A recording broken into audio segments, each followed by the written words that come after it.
Hey guys, what's going on? This is Andrew here today, and I'm just going to be talking about my top 20 favorite games of all time. This is going to be the part 1 of that video, considering if I made this all one video, it would be extremely long. So this part is only going to cover from 20 all the way to 10. The next video is going to cover 10 all the way to 1. So with that being said, guys, let's get right into doing this. Number 20 on my list has to go to Spider-Man 2. I really feel like this was just an amazing, well-made game, and probably one of the best during this era. What really set this game apart from many other games, especially the first Spider-Man, had to be the web-slinging mechanic they did, where instead of just swinging a web and just floating from anywhere in the air, you actually got to do it across buildings. So there's the manual swing mode, which is a bit more complex, and then there's just the easy swing mode, which basically you just click the thing and it's a very easy playthrough. But I normally play the easy swing mode just because I'm not very good at web-slinging in this game, but it has a great story. I mean, it's pretty cheesy compared to the actual Spider-Man 2 story, but it is pretty good. The gameplay itself is just really good, and I really gotta say, this definitely deserves that spot on my list. Let's get to the next game. Alright, right after that, we have Super Mario All-Stars with Mario World. So, the reason why I like this game so much is because it wasn't just like what they did with Super Mario 3D All-Stars, where they just threw ports on there. They actually went and full-blown made them all remastered, remade, and they even added Super Mario World onto there on a later release for this bigger cartridge. So, really incredible game. I actually prefer this to playing the original Mario games. I think it really was a cool thing what they did, and instead of just making them feel like they were NES games, this legit felt like you were playing them on a console that they were meant to be on, the Super Nintendo. So, really great game, guys. Let's get to number 18. Alright guys, at number 18 we got Golden Axe for the Sega Genesis, a game that I really am into. I've played plenty of Sega Genesis games, but this is one of my favorites on there. Instead of the original cartridge, I got the 6-pack, which had Streets of Rage and a ton of other games on there as well. This was my favorite one, obviously, to play on that one, since it's on this list, and I really recommend it if you're a Sega Genesis guy. This is straight out of an arcade kind of game, and the Genesis game of this is really, really good. I recommend, if you have a Genesis, definitely jump on this one, because I've had a lot of fun with it over the years. At number 17, we have Super Mario Odyssey. Believe it or not, guys, this is actually my favorite 3D Mario game that I've played so far. I really didn't enjoy 64 all that much. Not saying it's a bad game, just didn't like it all that much. I didn't really play much of Sunshine, and even when I did play, I didn't like it as much as this one. Super Mario Galaxy, I just really never got myself into, so that really leaves Mario Odyssey as my favorite one on the list. I really liked the open world kind of aspect here. It gave me a lot of Nintendo 64 kind of vibe, well, Super Mario 64 kind of vibes, I should say, but it kind of took everything and put it into one, as well as expanding the world. This really was a great game to release on the Switch. I wish this would have been a game to go on the Wii U. It would have honestly, in my opinion, made more sense to have this game on the Wii U and Super Mario 3D World on the Switch, but regardless, I'm happy that we got this game anyway on any platform. It really is a lot of fun, and like I just said, it's my favorite 3D Mario game. At number 16, we have LEGO Star Wars 2. When it comes to this game, this one seems to stand out to me compared to every single LEGO game that I've played in the past, even any of the other LEGO Star Wars games, and I actually prefer this one to the complete saga for some reason. Something about it just feels better to me. I don't know what it is. I really can't explain it in that regard, but for some reason, this one is my favorite LEGO Star Wars game that there is. I feel like the level design was cool, the character customization was cool, and I feel like the complete saga was really just expanding on that, but for some reason, this just felt like the definitive game to me. Not exactly sure why, but it just did. Basically, I got this game on the GameCube when I was younger, lost the copy, never found it, eventually got it on my PS2 some years later, and had a lot of fun playing through it on there. I then got it on the original Xbox to add to my collection because I now have a full Star Wars complete collection on the original Xbox. And then lastly, I was at a thrift store and I saw a big box PC copy of this and had to pick that up. So basically, I've gotten this game on every platform that it ever came out on. That just shows how much I like the game. Other than this game, there was another game called The Lord of the Rings that is also eventually going to be on this list that I got on every platform that came out on as well. So, very great game. If you're into the LEGO Star Wars games, I recommend getting this one and the second one, but if you want to just get one game to have it all, honestly, the Complete Saga is great too, but like I said, I prefer LEGO Star Wars 2 over the Complete Saga for some reason.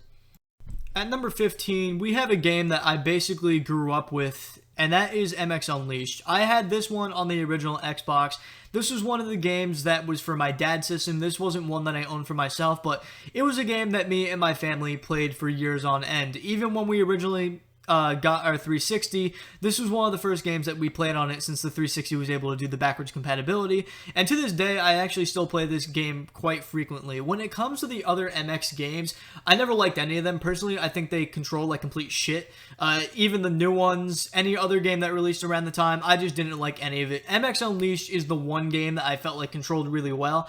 I feel like after this game everything just went completely downhill. I'm not exactly sure why that is, or maybe I just suck and I just didn't transition to other games, but this one feels the cleanest to me. It feels definitive, and it still holds up pretty well. I mean, if you have an Xbox Series X, you can play this game on there, and it looks really great, even on like a 4K TV or 8K TV. Really is a great game. My favorite in the MX series, really my only game that I like in the MX series, but definitely a lot of fun. Definitely recommend checking out if you're into the MX kind of games and you haven't tried this one, or you just want to have something that's fun with freestyle, because I always do the freestyle mode rather than just the career mode and all that, which is the most fun to me. Honestly, I didn't care about unlocking the stages. I really just stuck to the first one, because eventually I put in a code, a cheat code, to unlock all the other stages, and they really just weren't nearly as good as the first one. But yeah, guys, really enjoy this game. If you have a PS2 or Xbox, definitely pick this one up. I do not know if it's on GameCube. Alright guys, at number 14, we have a pretty surprising one. So, although it's not a surprise that this is definitely one of my favorite games of all time, you guys are probably going to be surprised to hear that before this game, I really wasn't a Zelda fan at all. I tried the Ocarina of Time, I tried Majora's Mask, I tried a few of the DS entries as well, even the original NES one, and I honestly just didn't have fun with the other ones. It wasn't until this game came out that it really made me appreciate the series a lot more and start playing the other ones, but compared to all those, I like this one the best so far. I really feel like this is just an amazing game for people who don't even have to be into Zelda. If you're into Skyrim especially, this is one you definitely have to check out.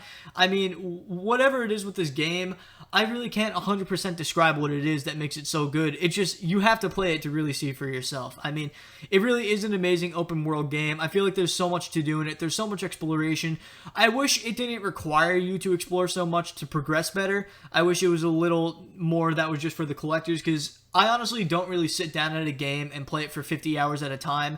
Most of the time, I like playing games that are a bit shorter. I can play a long game, but nothing that is extremely long. And to me, this game feels extremely long. But from what I've played of it, it has to be one of my favorite games of all time, just because the story, the gameplay, everything about it is really cool. The only thing I have to complain about it, though, is you have to basically visit all those shrines and just keep going through if you want to get the extra hearts and all that stuff and all that. So definitely a difficult game, but a lot of fun from what I played through. I definitely have to finish this. I don't know if I ever will, because I just keep getting stuck in areas, but maybe one day in my 30s I'll actually get this done, or you never know, maybe I'll get it done tomorrow. But yeah, alright, that's done with that. Let's move to the next game.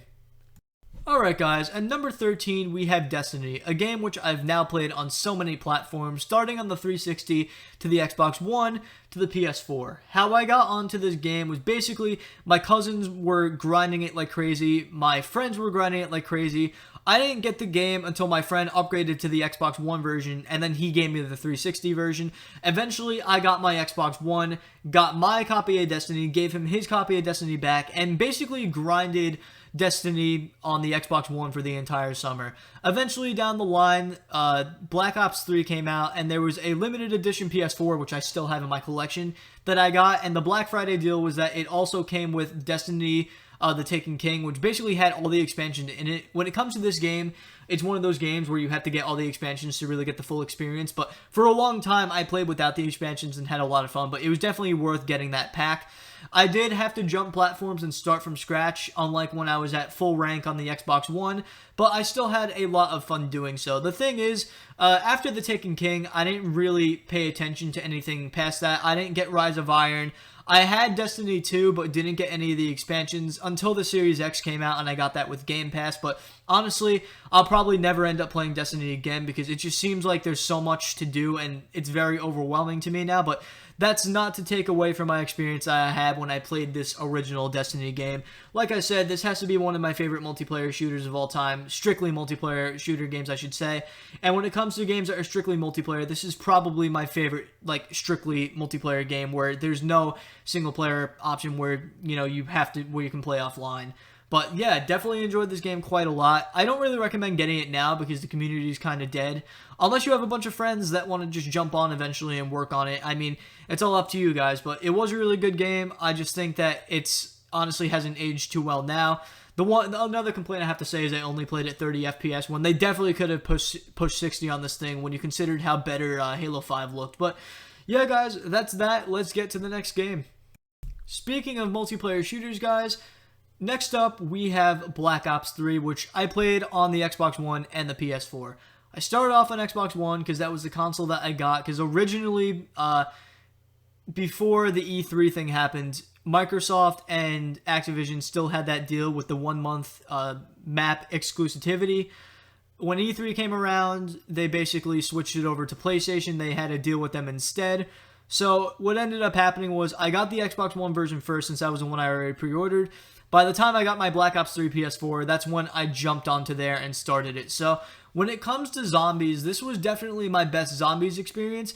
I can't say it was my best multiplayer experience, but it was one of my favorite multiplayer games that I played. Compared to Destiny, this one was probably number 2 at the amount of time I've spent on it. I really haven't dedicated myself towards many multiplayer games in the past. This one was one of the exceptions where I did spend a decent amount of time on it. And it also happens to be the only Call of Duty game that I reached a prestige rank in. I mean, I'm prestige on Cold War now, but that was because my brother and I share the account for the game with Game Pass and all that stuff. So other than that, yeah, this was the only game that I reached prestige on. I feel like this was the best zombies Call of Duty game, hands down. I can't say it was the best multiplayer Call of Duty. It definitely was pretty interesting for the kind of maps that they had. It definitely was very childish in a way, but I had a lot of fun with it. The one thing that really sucked about this game had to be the campaign, not just because I barely understood it, just it really didn't seem that interesting. It didn't live up to Black Ops 1, 2, or even World at War. So, with that being said, I mean, other than that, the game was really good. I did like the multiplayer. I absolutely loved the zombies. But after this game, I pretty much skipped every Call of Duty game up until, you know, the new one. I had World War II, didn't play much of it. I never got Black Ops 4, never got the new Modern Warfare. I basically waited all the way till Cold War. But yeah, guys, pretty solid game. Let's get to the next one. Alright, guys, at number 11, we have possibly my favorite 3D Sonic game, and that is Sonic Adventure 2. So, when it comes to the whole 3D franchise, I like a majority of the games, but after Shadow the Hedgehog, it seems like everything just went on a complete downward spiral. I thought Sonic Heroes was really solid.